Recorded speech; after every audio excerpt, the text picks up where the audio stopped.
Astro science channel வாயிலாக உலகெங்கும் வாழ்ந்து கொண்டிருக்கும் சகோதர சகோதரிகளுக்கு அன்பார்ந்த வணக்கங்கள் மற்றும் வாழ்த்துக்கள். இன்றைய பதிவு செப்டம்பர் மாத ராசி பலன்கள். முதலில் இந்த மாதத்துக்குரிய கிரக நிலைகளை பார்க்கலாம். சனி பகவான் வக்ரம் அடைந்து மீனமனையிலே அமர்ந்திருக்க போகிறார். குரு பகவான் மிதுனத்திலும் வீற்றிருக்க, செவ்வாய் பகவானுடைய பயிற்சியானது இந்த மாதம் நடக்க இருக்கிறது. எப்போ? செப்டம்பர் மாதம். சரியாக சொல்லப்போனால் இந்த செவ்வாயினுடைய பெயர்ச்சி 13/9/2025 அன்று கன்னி மனையிலிருந்து துலாம் மனைக்கு பயிற்சியாகிறது.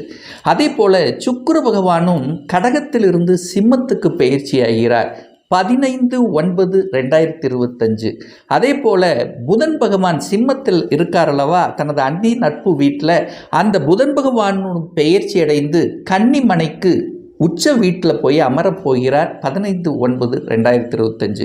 அதே போல் ஆட்சி பலத்தோடு இருக்கக்கூடிய சூரிய பகவான் 17/9/2025 அன்று கன்னி மனைக்கு பயிற்சியாகிறார். இந்த ராகு பகவான் கும்பத்திலும் கேது பகவான் சிம்மத்திலும் வீற்றிருக்க போது.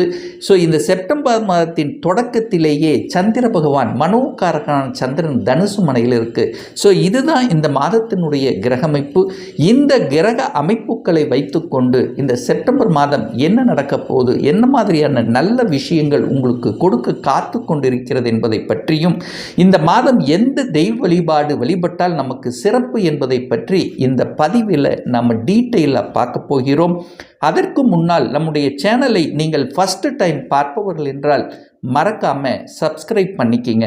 விருச்சிக ராசி அன்பர்களே, இந்த செப்டம்பர் மாதம் என்ன மாதிரியான நல்ல செய்திகளை கொடுக்கும் அப்படின்னு பார்க்கும் பொழுது, உங்கள் ராசிநாதன் 11 போய் உட்கார்ந்துருக்கார், லாபஸ்தானத்தில் போய் உட்கார்ந்துருக்கார், மனமகிழ்ச்சி சந்தோஷத்தை கொடுக்கக்கூடிய இடத்துல போய் உட்கார்ந்துருக்கு. அப்போ ஜாலியாக இருக்க போறீங்கன்னு அர்த்தம். லாபத்தை அனுபவிக்கக்கூடிய ஒரு மாதமாக நிச்சயமாக அமையும். சரிங்க சார், இந்த செப்டம்பர் 13க்கு அப்புறம் செவ்வாய் பகவான் 12ஆம் இடத்துல வந்து மறைகிறாரே, அப்போ விரயம் ஏற்படுமா? அப்போ சுபவரியங்களை ஏற்படுத்தும். குரு பார்க்குறார். குரு செவ்வாய் உங்கள் ராசிநாதனை பார்க்குறார். குரு யார்? உங்களுக்கு நல்லவர், யோகத்தை தரக்கூடியவர். 8ஆம் இடத்திலிருந்து 12ஆம் இடத்தை பார்க்குறார். என்ன நடக்கும்? வெளிநாட்டுக்கு அனுப்ப போறீங்க. உங்கள் ஊரை விட்டு வெளியே செல்லக்கூடிய, வெளியில் போய் பிழைக்கக்கூடிய, வெளியில் போய் லாபத்தை அனுபவிக்கக்கூடிய அமைப்புங்கிறது இந்த மாதம் செப்டம்பர் மாதம் விருச்சிகத்துக்கு சிறப்பு பெறும். அதாவது இந்த விருச்சிக ராசி என்பர்கள் யாரெல்லாம் தன்னுடைய ஊரை விட்டு வெளியே போய், அதாவது ஒரு வேலை பார்க்கணுங்கிற எண்ணத்தில் இருந்து அதற்கான முயற்சி எடுத்து கொண்டிருக்கிறீங்க. நான் இப்போ அப்ளை பண்ணியிருக்கேன், வெளிநாட்டுக்கு அப்ளை பண்ணியிருக்கேன், வேலை கிடைக்குமா சார், இன்டர்வியூவில் சக்ஸஸ் ஆவானா? நிச்சயமாக ஆவேன். அதே சமயத்தில் ஒரு வெளி மாநிலத்துக்கு அப்ளை பண்ணியிருக்கேன், ஒரு ஸ்டேட் விட்டு அடுத்த ஸ்டேட்டுக்கு போக போகிறேன், ஒரு வித்தியாசமான, அதாவது ஒரு என்வாயர்மெண்ட்டை பார்க்க போகிறேன் அப்படின்னா நிச்சயமாக அது சக்ஸஸ் தான் கொடுக்கும். திடீர் அதிர்ஷ்ட வாய்ப்புகளை பெற்று தரக்கூடிய ஒரு நல்ல மாதமாக இந்த செப்டம்பர் மாதம் அமையப்பெறும் இந்த விருச்சிக ராசி அன்பர்களுக்கு. அடுத்து ஒரு நல்ல விஷயம் அப்படின்னு எடுத்துட்டா, சூரியன் 10ல் உட்கார்ந்துருக்கார். 10ஆம் இடத்தில் ஆட்சி பலம் வலிமையாக உட்கார்ந்துருக்கார். ஸ்தான ரீதியாக வலிமையாக இருக்கார். 10ல் சூரியன் இருந்தால் அது திக்பலம் அடையும். அப்போது அங்கே புதனும் வேற உட்கார்ந்துருக்கார். அப்போது நல்ல ஒரு ஸ்ட்ராங்கான அரசு ரீதியாக அட்மினிஸ்ட்ரேஷன் கிடைக்கப்பெறும். அப்போ என்ன நடக்கும்? பதவி உயர்வு கிடைக்கும். நிறைய விருச்சிக ராசி என்பர்கள் இப்போ நீங்கள் எதிர்பார்த்துட்டு இருக்கிறீங்கன்னா அது கிடைக்கக்கூடிய அமைப்புகள் திடீர்னு கொடுத்துரும். ஏன்னா லாபாதிபதியோடு சேர்ந்திருக்கார், 10-11ஆம் அதிபதி. சரி, இந்த மாதத்தினுடைய பிற்பகுதி, அதாவது 17ஆம் தேதிக்கு அப்புறம் சூரியன் 11க்கு வந்துடுறார். 11ஆம் இடத்தில் புதன் பகவானும் அங்கே ஆட்சி பலம், உச்ச பலம், மூலத்திரிகோணம் பலம் அடையுது. அப்போ 10-11 இணைகிறது. தொழில் லாபம், விருத்தி. அப்போது வேலையில் இருக்கிறவங்களுக்கு ப்ரொமோஷன், இன்க்ரிமெண்ட்டு, அடிஷ்னல் ரெஸ்பான்சிபிலிட்டி, இப்படி அப்படியே அடுக்கிட்டு போகலாம். ஒரு நல்ல விஷயங்கள் நடக்கக்கூடிய அமைப்பு இருக்குது. தொழிலில் ஏற்கனவே தொழிலில் இருக்கிறவங்களுக்கு என்ன இருக்கும்? தொழிலை ஆரம்பிக்கலாம். இதுவரைக்கும் இல்லாதவங்க தொழிலை ஆரம்பிக்கலாம். ஏற்கனவே ஆரம்பிச்சிருந்தவங்க அடுத்த பிளான் போடுவீங்க. அடுத்த வளர்ச்சியை நோக்கி அடுக்கக்கூடிய தன்மை, அல்லது ஏற்கனவே இருக்கக்கூடிய தொழிலில் சில மாற்றங்களை செய்து அதை புதுப்பிக்கக்கூடிய வழிமுறைகள்.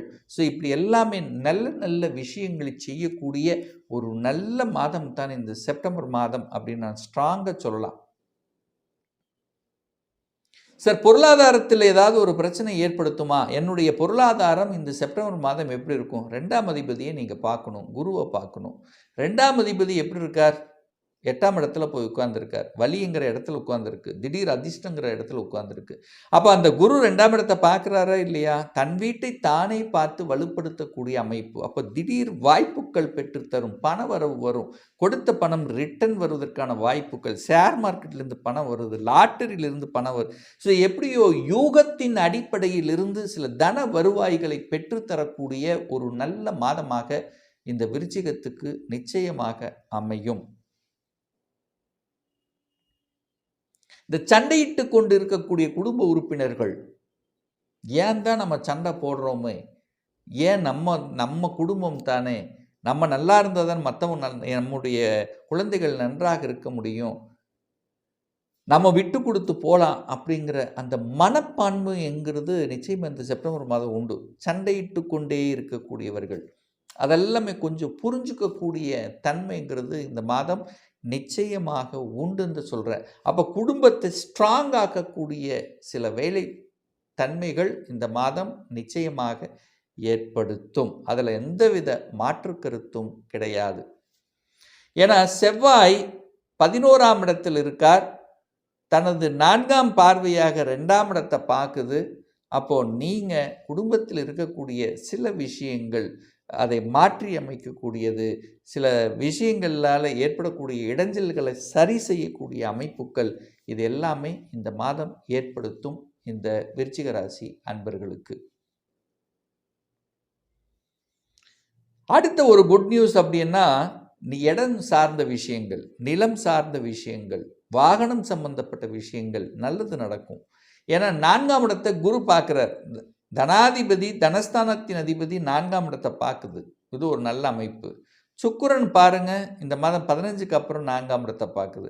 ஸோ 2 சுப கிரகங்கள் 4ஆம் இடத்தை பார்த்து வலுப்படுத்துது. ஏதோ ஒரு வகையில் ஒரு நல்ல பார்வை உங்களுக்கு கிடைக்குது. சரி, வாங்கிடலாமே, ஒரு இடத்த வாங்கிடலாமே, நிலத்தை வாங்கிடலாமே, ஏதாவது ஒரு விவசாயம் டிஃப்ரெண்ட்டாக பண்ணலாமே, விவசாயத்தில் புதிய யுக்திகளை கடைபிடிக்கலாமே. ஸோ அப்படிங்கிற எண்ணப்பாடுங்கிறது இந்த விருச்சிகத்துக்கு நிச்சயமாக ஏற்படுத்தும். அங்கே ராகு வேற உட்கார்ந்துருக்காரு. அப்போ நம்ம வீடு எப்படி இருக்கும்னு நினைக்கும், பிரம்மாண்டமாக பெருசாக விசாலமாக பெருசாக கட்டணும் அப்படிங்கிற எண்ணம் தான் நிறைய விருச்சிக ராசி என்பவர்களுக்கு இப்போ கோச்சார் ரீதியாக ஏற்படுத்தும். ஸோ அதுக்கான முயற்சி எடுப்பீங்க, அதுக்கான கடனை நோக்கி போவீங்க. அது கடன் கிடைக்குமானா கடன் கிடைக்கும், வங்கியில் கடன் கிடைக்கக்கூடிய அமைப்புகள். ஏன்னா குருனாலே வங்கி தான். ஸோ குரு 4ஆம் இடத்தை பார்க்குறார். அதனால் வங்கியின் மூலமாக கடன் கிடைக்கக்கூடிய அமைப்புகள், சந்தர்ப்பங்கள் நிச்சயமாக உண்டு. அப்போ இடம், நிலம், வீடு, வண்டி, வாகனம், அசையும் அசையா சொத்துக்கள், வீட்டுக்கு தேவையான பொருள்களை வாங்கி மகிழ்வது, ஸோ இந்த மாதிரி நல்ல நல்ல விஷயங்களை செய்வதற்குண்டான ஒரு காலகட்டமாக இந்த செப்டம்பர் மாதம் அமையப்பெறும்.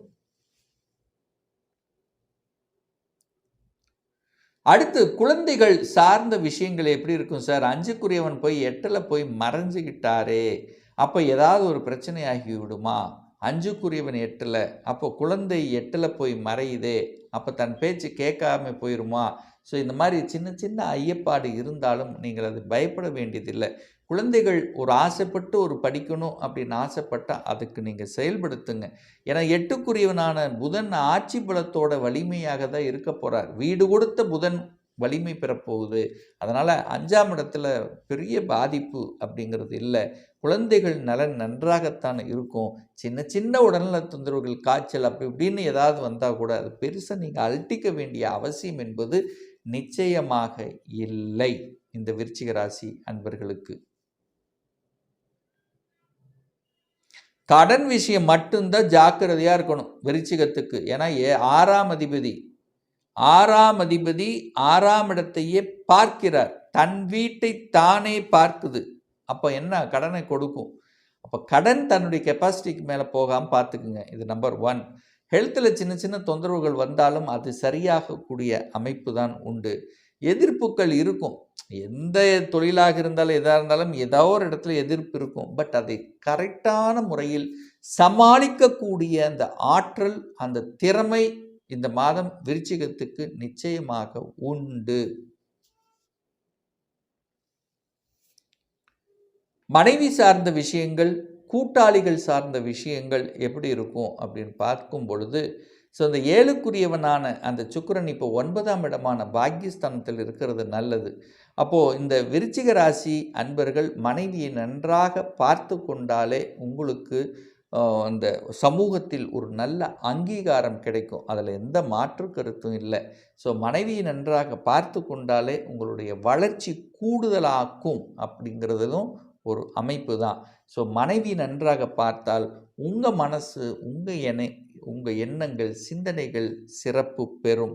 ஸோ அது மனைவியை நன்றாக பார்த்துக்கணும் இந்த விருச்சிக ராசி என்பர்கள். இந்த ஒரு பாயிண்ட் நல்லா கெட்டியை பிடிச்சிக்கோங்க. ரைட். அடுத்ததாக ஒரு நல்ல செய்தி, 8ஆம் அதிபதி உச்சபலம்.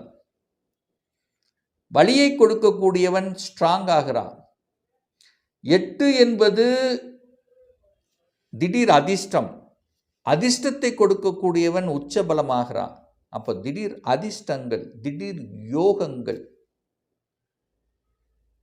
கிடைக்கக்கூடிய ஒரு நல்ல மாதம். ஸோ விருச்சிகத்துக்கு நல்லது நடக்கக்கூடிய ஒரு மாதம், ஒரு நல்ல செய்தியை கொடுக்கக்கூடிய ஒரு நல்ல மாதம். ஒரு குட் நியூஸ் கொடுத்து அந்த ஒரு குட் நியூஸின் மூலமாகவே சந்தோஷத்தை அனுபவிக்கக்கூடிய ஒரு நல்ல மாதம் தான் இந்த செப்டம்பர் மாதம். ஒரு நல்ல தெய்வ வழிபாடு, கெட்டியாக பிடித்து கொள்ளுங்கள் உங்கள் குலதெய்வத்தை இந்த மாதம் ஒரு தடவையேனும் சென்று வந்தீர்கள் என்றால் உங்கள் மனசு, எண்ணம், செயல், சிந்தனைகள் நல்லா இருக்கும். அதில் எந்த மாற்று கருத்தும் கிடையாது. ஒரு துல்லிய பலன் வேணும்.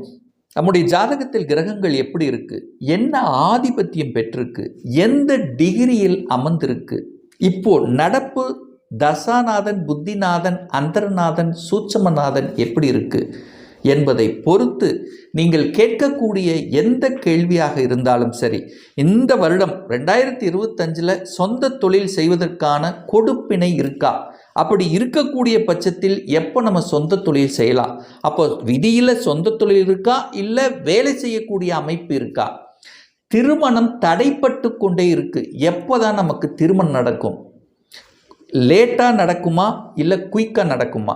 ஸோ இந்த திருமணத்தை பற்றிய அத்தனை விஷயங்களும், என்ன கோர்ஸ் எடுத்து படித்தா நமக்கு ஃப்யூச்சர் நன்றாக இருக்கும், எப்போ நமக்கு ப்ரமோஷன் கிடைக்கும், எப்போ குழந்தை பாக்கியம் கிடைக்கும், எப்போ நான் வீடு கட்டுவேன். ஸோ இது போன்ற கேள்விகளுக்கு துல்லியமான பதிலை நம்மால் கூற முடியும்.